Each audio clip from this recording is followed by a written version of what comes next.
கொண்டு வரது எங்களால் பார்க்க இருக்குது.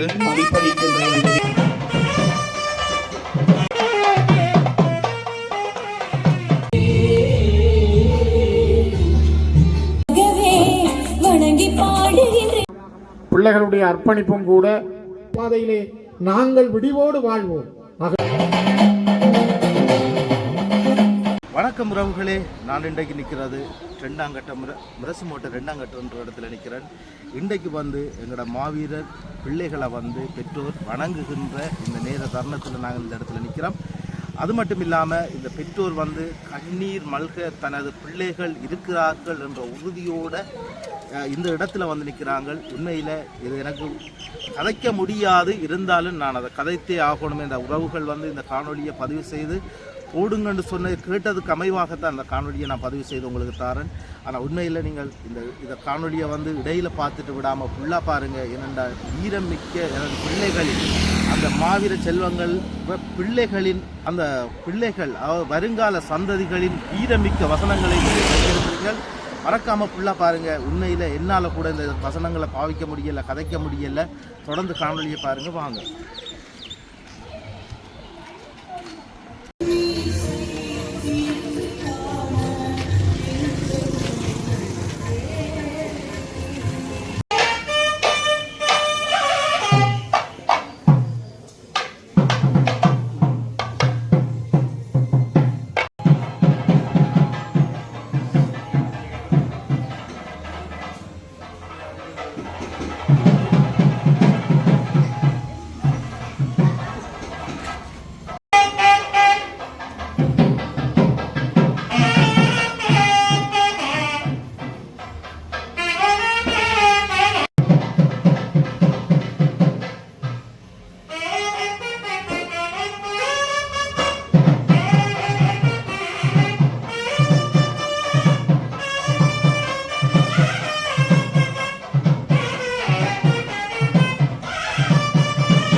பெற்றோர்கள் கௌரவமாக அழைத்து கொண்டு வருவது எங்களால் பார்க்க இருக்குது. தற்பொழுது இடம்பெற்றுக் தங்களுடைய தேசத்திற்காக தங்களுடைய பிள்ளைகளை அர்ப்பணித்த அந்த மாசற்ற பெற்றோர்களும் அவருடைய உறுப்பினர்களும் கௌரவமான முறையிலே தற்பொழுது மதிப்பளிக்கப்பட்டு நினைவிடத்திற்கு அழைத்து வரப்பட்டுக் கொண்டிருக்கிறார்கள்.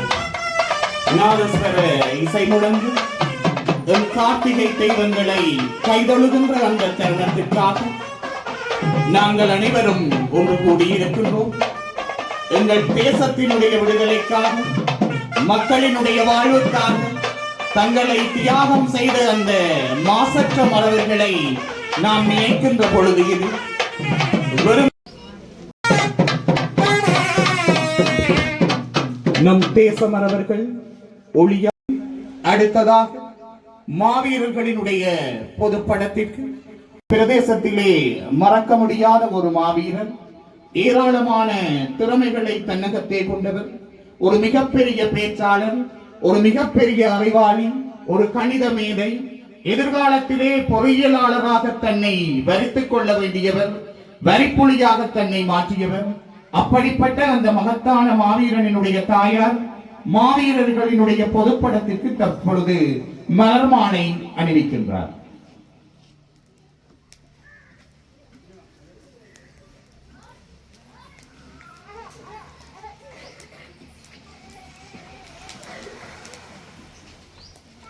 நினைவாக விளக்குகளை ஏற்றுவதற்கு உங்களை அன்போடு அழைத்து நிற்கின்றோம். ஒளியார்ந்த மாவீரர்களினுடைய பெற்றோர் உள்ளிட்டுடையோர் யாவரையும் ஒளிச்சுடரேற்றி உங்களது பிள்ளைகளினுடைய படங்களின் முன்னால் அவற்றை அவையினை உங்கள் பிள்ளைகளினுடைய நினைவை காட்டுகின்ற அந்த ஒளிமுகம் தோறும் சமர்ப்பிப்பதற்கான தருணம் இது. அன்பானவர்களே,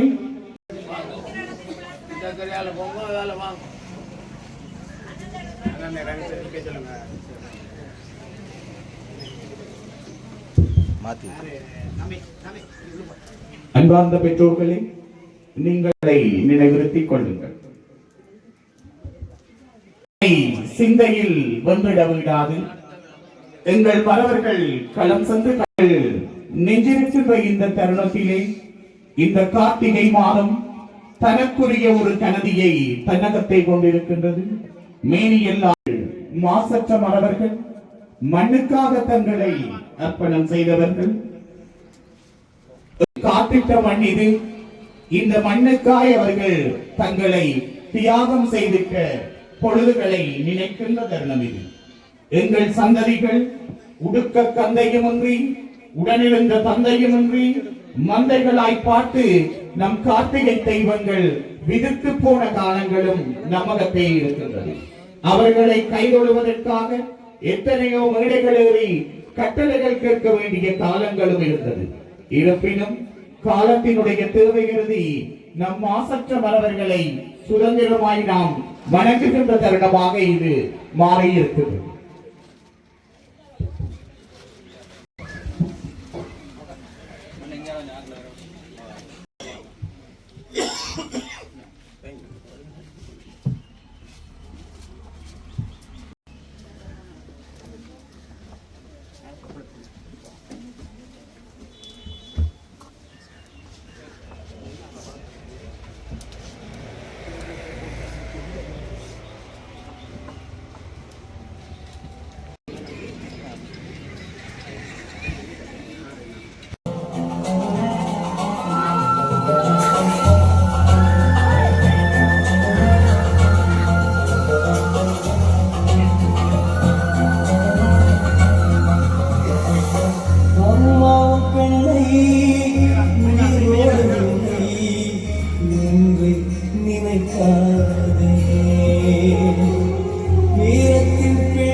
சமத்துவ மாடலையா எடுக்கிறியா?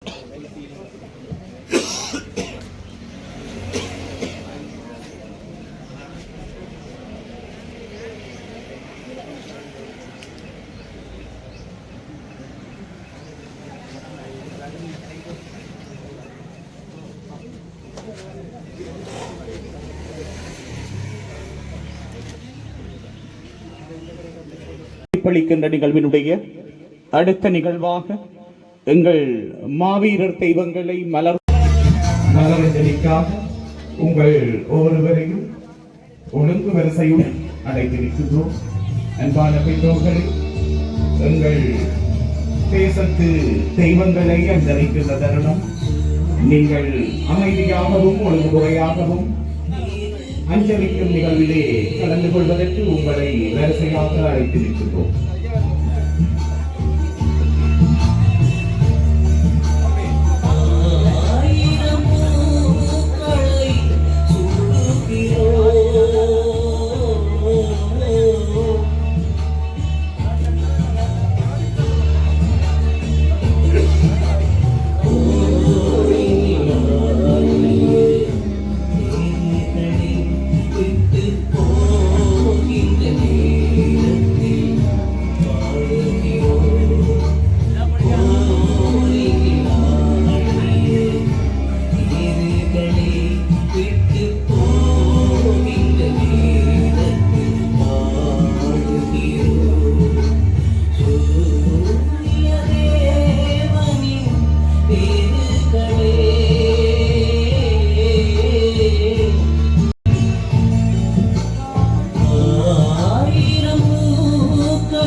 பிள்ளை இங்கே இதில் வை.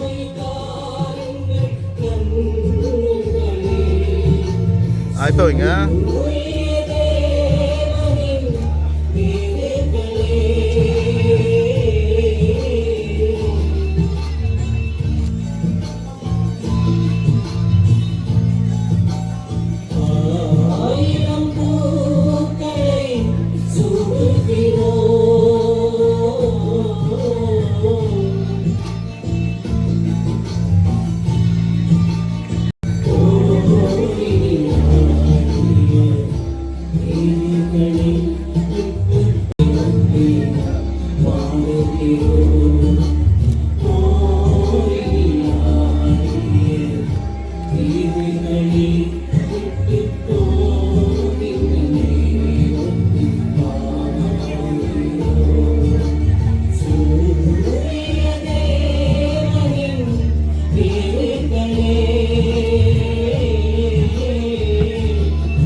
இப்போ இல்லை இங்கே எடுங்க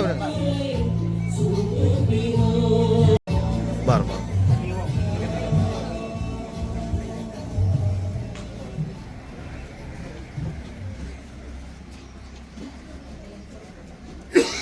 என்ன கொஞ்சம் பைங்க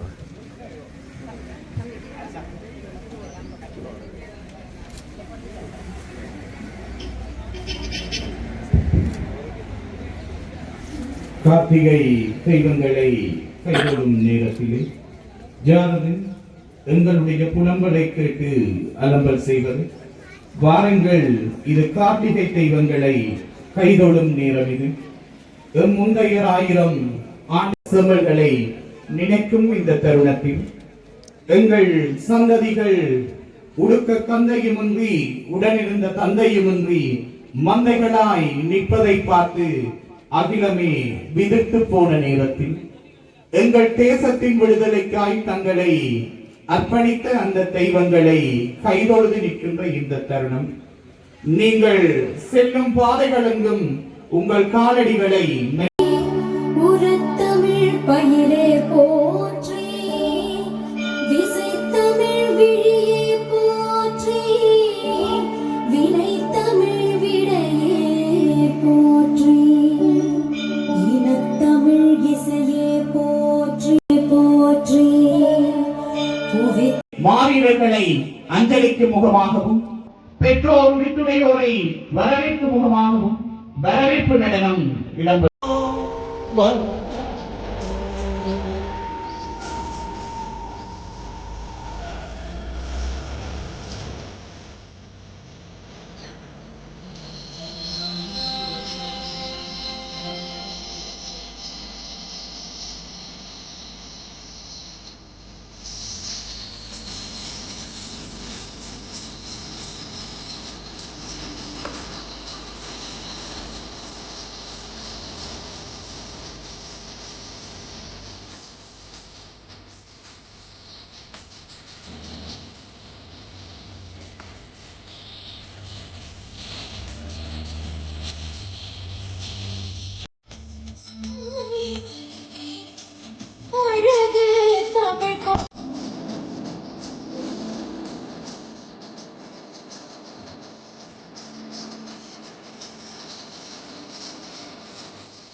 வணங்கி பாடுகின்றேன் வருகவே வருகவே வருகவே, வணங்கி பாடுகின்றேன் வருகவே.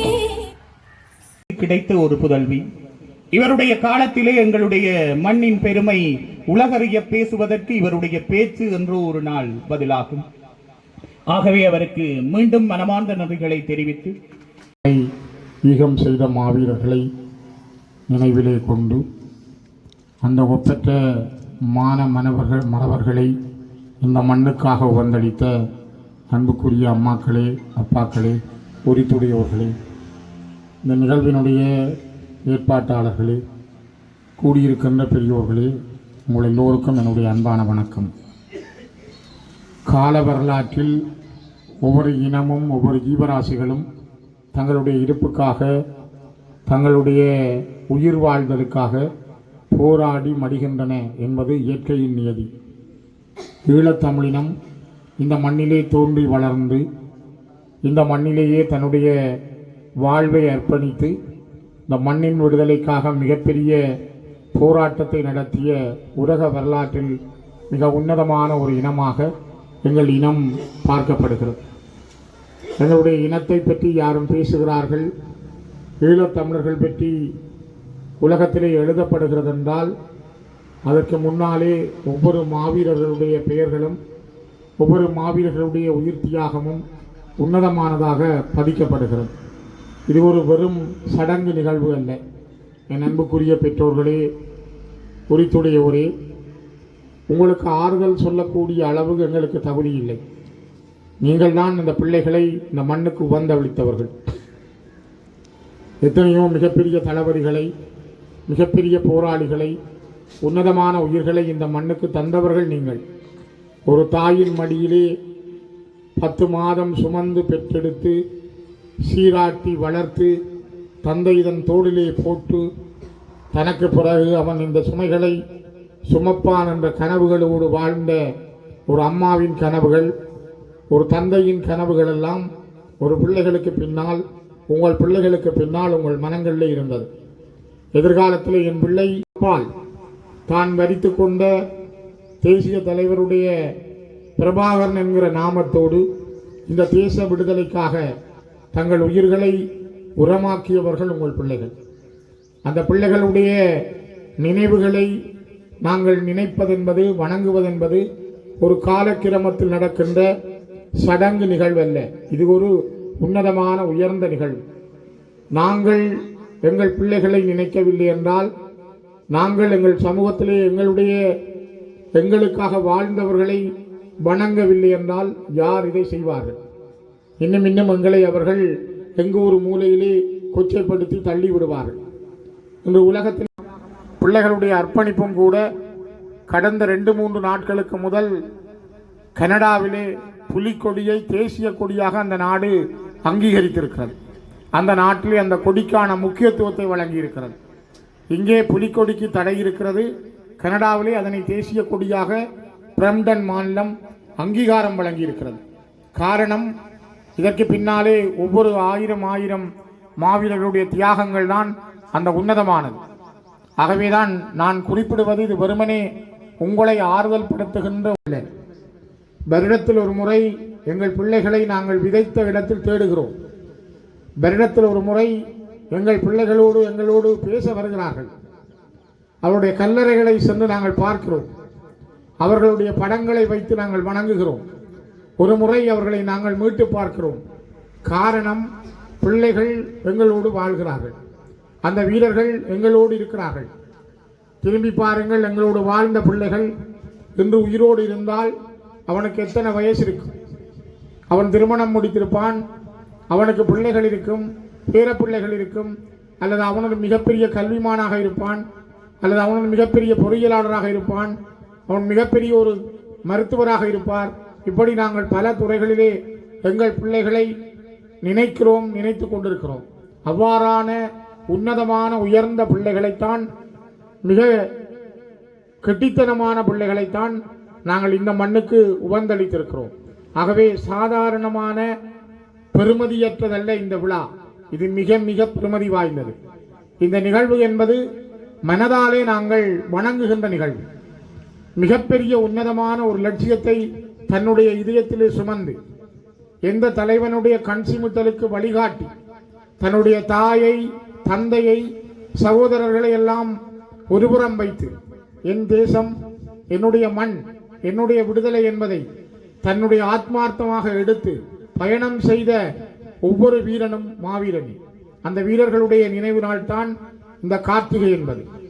கார்த்திகை மாதம் பிறந்தாலே எங்களுடைய மனங்களிலே ஒரு உணர்வும் ஒரு சிந்தனையும் உருவாகிறது. காரணம், நாங்கள் அவர்களோடு வாழுகிறோம் என்கிற அந்த நினைப்பை கொள்ளுகின்றோம். அதனால்தான் அன்புக்குரிய பெற்றோர்களே, உரித்துடையோர்களே, இது ஒரு உன்னதமான நிகழ்வு.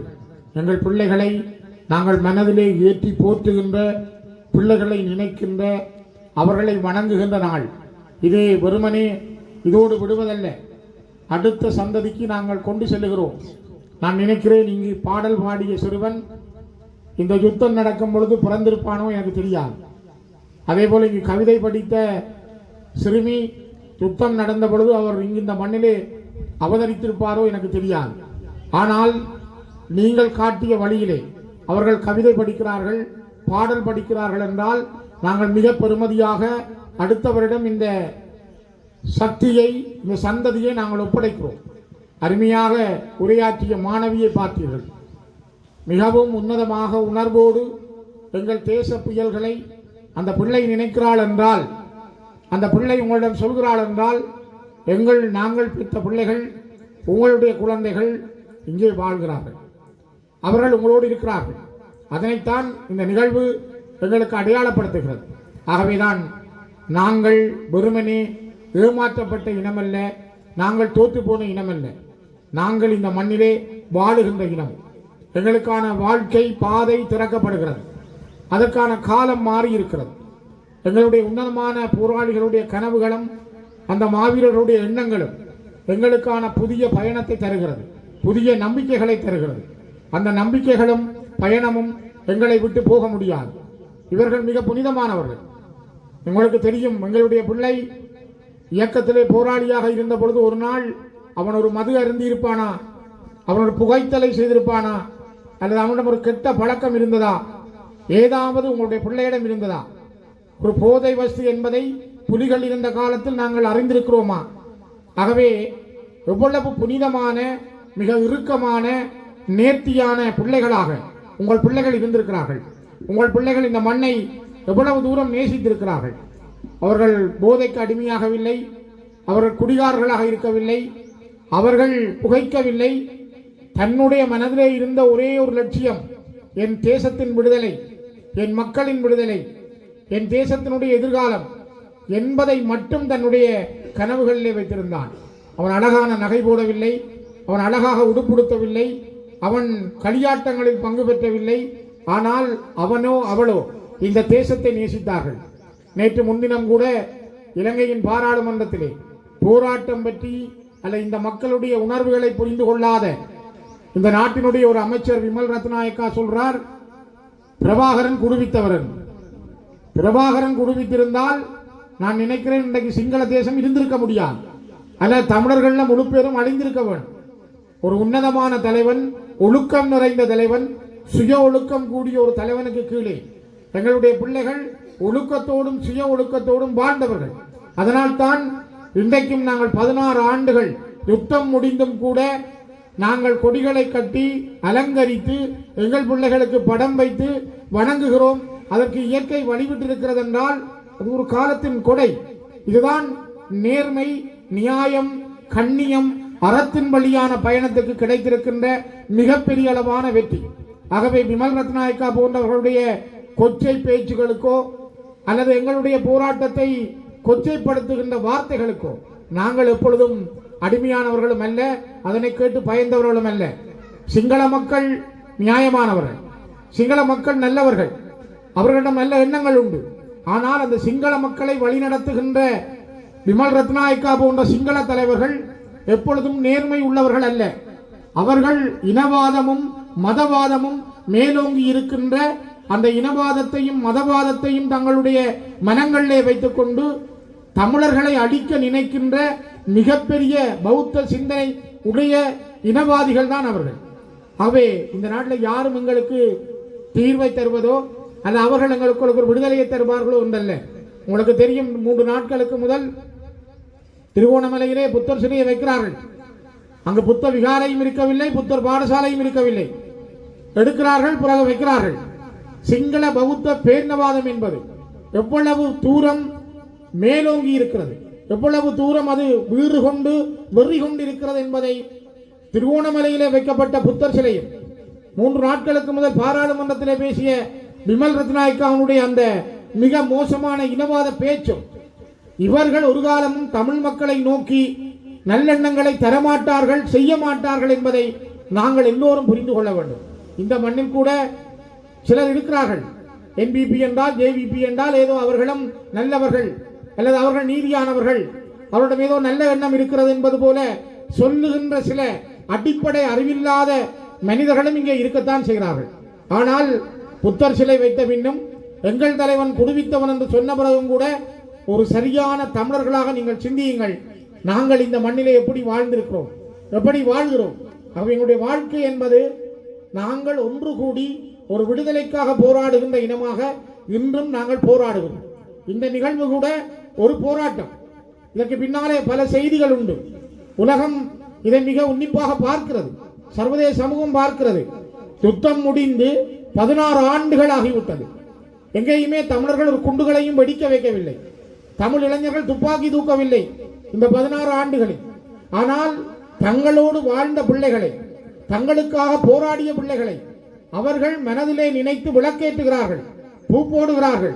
அந்த பிள்ளைகளை அவர்கள் மறக்கவில்லை என்றால் அதுதான் அவர்கள் இந்த தேசத்தை நேசிக்கிறார்கள். அந்த பிள்ளையை சுமந்த வயிறு நினைக்கிறது, நான் இந்த மண்ணிலே என் பிள்ளை வாழ்கிறான். அந்த பிள்ளையை தோளிலே சுமந்த அப்பா நினைக்கிறார், என்னுடைய பிள்ளை வாழ்கிறான். கூட பிறந்தவள் நினைக்கிறாள், என்னுடைய அண்ணன், அக்கா, தம்பி, தங்கை என்னோடு வாழ்கிறார்கள். ஆகவே வாழ்க்கையினுடைய கால ஓட்டத்தில் இயற்கையின் தீர்ப்பிலே உங்களுடைய வயிறு கணக்க நீங்கள் வழங்கி வைத்தவர்கள். ஆகவே அவர்களுடைய ஆத்மாக்கள் அநியாயமானதல்ல, அவருடைய ஆத்மாக்கள் எங்களை விட்டு போகாது. நாங்கள் எப்பொழுதும் அவர்களோடும் அவர்கள் எங்களோடும் வாழ்ந்து கொண்டே இருப்பார்கள். நாங்கள் ஆண்டுக்கு ஒரு முறை நினைக்கிறோம் என்பதல்ல, ஆண்டு முழுவதும் நினைக்க அதுதான் எங்களுக்கான வெற்றி. நான் இறுதியாக, உங்களுக்கு தெரியும், கோயிலே நாங்கள் சொல்லித் தருவார்கள், ஒரு மந்திரத்தை சொல்லுங்கள், 100 தரம் சொல்லுங்கள், 1000 தரம் சொல்லுங்கள், நீங்கள் நினைக்கிறது நடக்கும் என்பார்கள். அதுபோலதான் உங்கள் பிள்ளைகளை நினையுங்கள், தமிழீழம் கிடைக்கும் என்று நினையுங்கள், தேசம் விடியும் என்று நினையுங்கள். ஒரு தடவை அல்ல, ஒரு நாளைக்கு 10 தடவை நினையுங்கள். தேசம் விடுதலை பெறும், தேசம் விடிவை நோக்கி நகரும். நாங்கள் விடுதலையின் பாதையிலே நாங்கள் விடிவோடு வாழ்வோம். ஆகவே இந்த நாள் உன்னதமான நாள், உயர்ந்த நாள். இந்த மகிமை பொருந்திய புனிதமான நாளிலே உங்களோடு சில வார்த்தைகள் பேச, உங்களோடு நானும் பகிர்ந்து கொள்ள கிடைத்த வாய்ப்புக்கு நன்றி கூறி விடைபெறுகிறேன். மிக்க நன்றிகள்.